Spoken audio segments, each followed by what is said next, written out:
Today we're at Casa Grande National Monument here in Coolidge, Arizona, just south of Phoenix, and enjoying a nice November day, looking at a great house constructed by the Hohokam Culture. Let's go inside and see what they got. They've got a great little museum here in the visitor center that shows you all the periods. They use a lot of different terms than we use in New Mexico, and so it's kind of nice to see these other cultures other than the Mogollon that we typically study out in our part of New Mexico. But nice exhibits of how they think the structures were built, and little models of the great house, and a lot of artifacts that were found on the site. Place has been protected for about 100 years now, so a little over 100 years. Walking out here to the actual Casa Grande ruin, it's pretty impressive. It's much larger than I thought it was going to be. You kind of see it from a distance and go, oh, okay, but actually it's an impressive structure. And you can see it there behind me with its protective roof they built over it. It's had a roof over it for almost 100 years now to keep it from melting away any further. As I get up here close to it, you can see just how thick these walls are. That's a good meter thick of just mud and adobe, and tapering as it goes up to reduce the weight, but with a nice plaster finish. And apparently they surmise this was 4 or 5 stories high originally. So it was quite a significant structure out here in this very harsh environment. These people were the masters at learning to live in this environment and making it work for them, which is pretty incredible. As you look up at these walls, the differential erosion, you'll see the horizontal lines, which represent, different lifts or pores, and some mixes seem to be better than others. This stuff here eroded more quickly than the stuff right above it.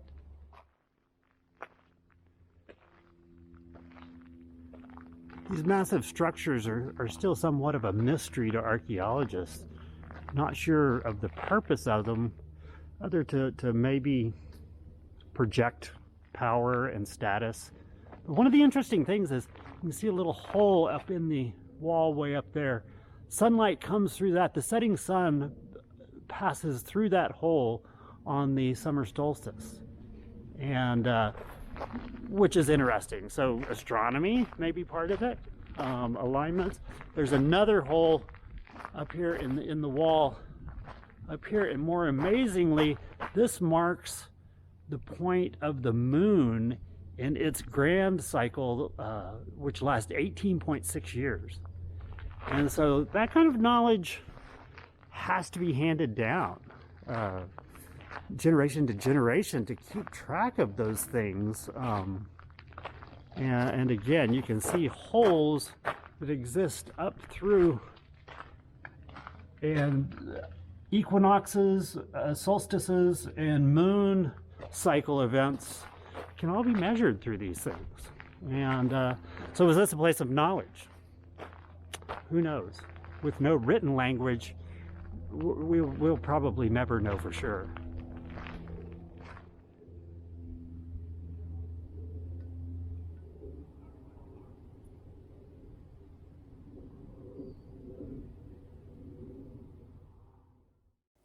Casa Grande National Monument is located about 1 hour southeast of Phoenix in Coolidge, Arizona. From Interstate 10, take the Coolidge exits and follow the signs east to the park entrance near the intersection of Arizona State Highways 87 and 287. Now we're traveling about 80 miles northeast around the notorious Superstition Mountains to our next destination, the Tonto National Monument. This park is located about 100 miles east of Phoenix on State Highway 188 in the rugged mountains overlooking Roosevelt Lake. There are lots of great camping and recreation options around the lake in the Roosevelt National Recreation Area, as well as in the Tonto National Forest. All right, now we're at our second national monument of the day. We're at Tonto National Monument, which is a cliff dwelling as opposed to Casa Grande, which was a big agricultural center. This is a more of an outpost type place, trading with all kinds of people that came through here up and down the Salt River Valley. So they had water down below us and mountains behind them, which provided shelter and a lot of food in the way of wildlife and different plant life and such. Let's go take a look. In the little museum here at Tonto National Monument have a lot of great artifacts they pulled out of this site, including pot rings and stoppers and all kinds of great tools. Nice little display in here. Something worth coming and checking out. And luckily, nice paved trail heading up the slope to a cliff dwelling. But one thing you like out here is you do have the shade from a giant saguaro. Ha. Don't get cactus shade very often. Let's keep walking up the trail. You come up the trail here. Like I said, they're all paved and it's steep, but it's totally doable. Lots of great interpretive exhibits. This one talking about just exchange with other peoples and getting things like scarlet macaws from Central America that were traded up here for the colorful feathers. This area was burned several years back, and we're kind of in the burn scar right here. But most of the large saguaros seem to survive. Most of these plants are fire resistant, one form or another. About halfway up the trail, you can see the parking area way down there, the little truck down there.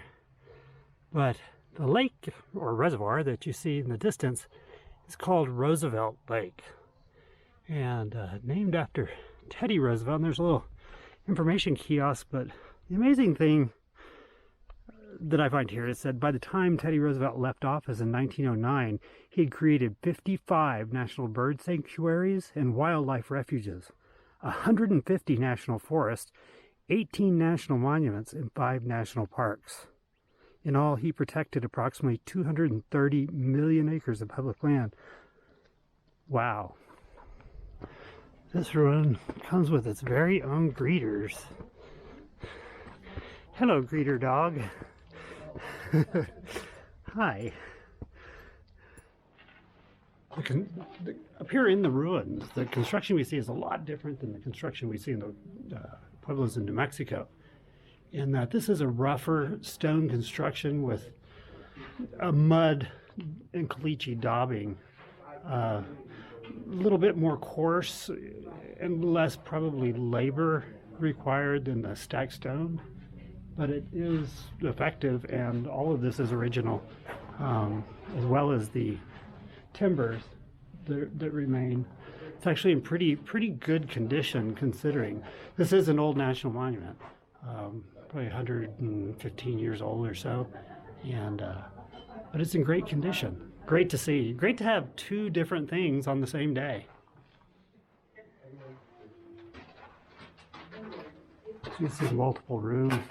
Is some supporting structures that the Park Service has put in, but for the most part, it's mostly original. Really nice deep overhang to take advantage. Now there are 2 of these dwellings up here. I'm not sure. I don't think the other one's accessible to the public.